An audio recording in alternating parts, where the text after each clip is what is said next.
I know a majority of Manchester United fans tuned into this game not only hoping for a win against Liverpool FC, but also to see Bruno Fernandes potentially equal Thierry Henry's iconic 20 assists in a single Premier League campaign. While Bruno didn't register an assist in this match, there are still 3 games left, so the record is very much within reach. More importantly, Manchester United secured a massive result, booking their return to the Champions League places with a huge win. A moment of real quality from Kobbie Mainoo proved to be the difference, as his stunning goal sealed a top 4 finish. Now, let's get into the tactical side of things. Arne Slot set his team up in a 4-4-2 structure, looking to create compactness in midfield and apply pressure through 2 central forwards. Meanwhile, Michael Carrick opted for a 4-2-3-1, a shape that allowed United to control central zones while still maintaining width in advanced areas. When Liverpool FC had possession for most of the game, their initial approach was very deliberate and quite unorthodox compared to a typical Arne Slot side. Instead of building patiently from the back, they consistently went direct. Freddie Woodman was instructed to bypass the first phase entirely, frequently launching long balls into the left half space, primarily targeting Cody Gakpo and Andrew Robertson. This wasn't just aimless long passing, it was a structured plan. The distances between Liverpool's midfield and forward line were compact enough to immediately contest second balls. Players like Ryan Gravenberch and Alexis Allister positioned themselves aggressively underneath the initial aerial duel, ready to react to knockdowns.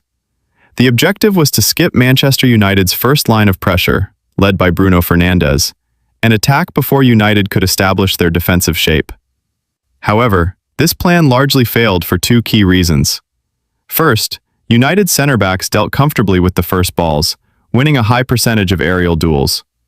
Second, even when Liverpool competed for second balls, United's midfield, particularly Casemiro and Kobbie Mainoo, were well positioned to recover loose possession. This meant Liverpool struggled to generate sustained attacks from their direct approach. Recognizing this, Liverpool adapted their structure, especially when they managed to regain possession higher up the pitch. They began to build more methodically through their back 4: Curtis Jones, Ibrahima Konate, Virgil van Dijk, and Robertson. One of the most interesting tactical tweaks came on the right side. Instead of the fullback providing width, Slot pushed Jeremy Frimpong extremely high and wide, effectively turning him into a winger. This pinned back United's left side, particularly Luke Shaw, and created vertical stretching in the defensive line. On the opposite flank, Gakpo initially held width, but his natural tendency to drift inside into the half space created a fluid rotation. Whenever Gakpo moved centrally, Robertson would overlap aggressively to maintain width. This constant switching of roles made Liverpool's left side more dynamic, but also slightly less stable in terms of defensive transitions. Centrally, Florian Wirtz operated as the advanced playmaker, occupying pockets between United's midfield and defensive lines. His positioning was crucial in pinning Casemiro deeper, which in turn created space for deeper midfield rotations. This is where Dominik Szoboszlai played a key role. Instead of remaining high as a second forward in the 4-4-2, he frequently dropped into midfield, forming a 3-man unit alongside McAllister and Gravenberch. This transformed Liverpool's shape into a 4-3-3 in possession, giving them numerical superiority in central areas against United's double pivot. Out of possession, Manchester United responded with a very disciplined mid-block 4-4-2. Bruno Fernandes and Benjamin Sesko formed the first line, curving their pressing runs to block central passing lanes rather than aggressively chasing the ball. Behind them, Mbeumo and Cunha dropped into wide midfield roles, creating a compact line of 4 with Casemiro and Mainoo. The key objective of this block was not necessarily to win the ball high, but to control space. United wanted to deny central progression and force Liverpool into predictable wide areas where they could trap and isolate. The distances between United's defensive and midfield lines were very tight, making it difficult for players like Wirtz to receive freely between the lines. To disrupt this structure, Slot relied on positional rotations, particularly involving Gravenberch. A recurring pattern saw Jones carry the ball forward from the back, while Gravenberch drifted wide into the right half space. This movement dragged Mainoo out of position, as he was tasked with tracking runners. This created a critical moment of disorganization. With Mainu pulled wide and Casemiro reluctant to step out, McAllister was left completely free in the central zone. Jones would then find him with a vertical pass, allowing McAllister to turn and drive forward into space. These were some of Liverpool's most effective progression moments, even if they didn't consistently lead to clear chances. Liverpool also targeted wide isolation situations, especially through Frimpong. His role was very direct: receive wide, attack his marker, often Cunha or Shaw, and deliver either a low cutback or an early cross. But the issue here was structural. Without a natural striker occupying central defenders, these deliveries often lacked a clear target. This ultimately explains why Liverpool struggled to create high-quality chances from open play. Their attacking structure lacked presence in the box, and their rotations, while intelligent, didn't consistently destabilize United's defensive block. When Manchester United were in possession, Liverpool FC responded with an extremely aggressive man-to-man press across the pitch. Under Arne Slot, this wasn't just about pressing high. It was about denying every United player time and space on the ball. Each Liverpool player was tasked with marking a direct opponent, often following them into deeper or wider zones. The front line would lock onto United's center-backs, while the midfield stepped up tightly onto Casemiro and Kobbie Mainoo. This created constant pressure on the ball carrier and removed easy passing options. The intention was clear: force rush decisions, provoke turnovers, and capitalize immediately in transition. And it worked repeatedly throughout the match. A perfect example came in the build-up to Liverpool's second goal.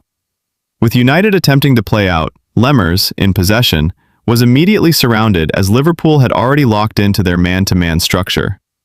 As he attempted a pass into Casemiro, Alexis McAllister anticipated it, stepped in to intercept, and instantly triggered a quick attacking sequence. Within just a few passes, Liverpool had the ball in the net. This wasn't an isolated moment, it was a recurring pattern.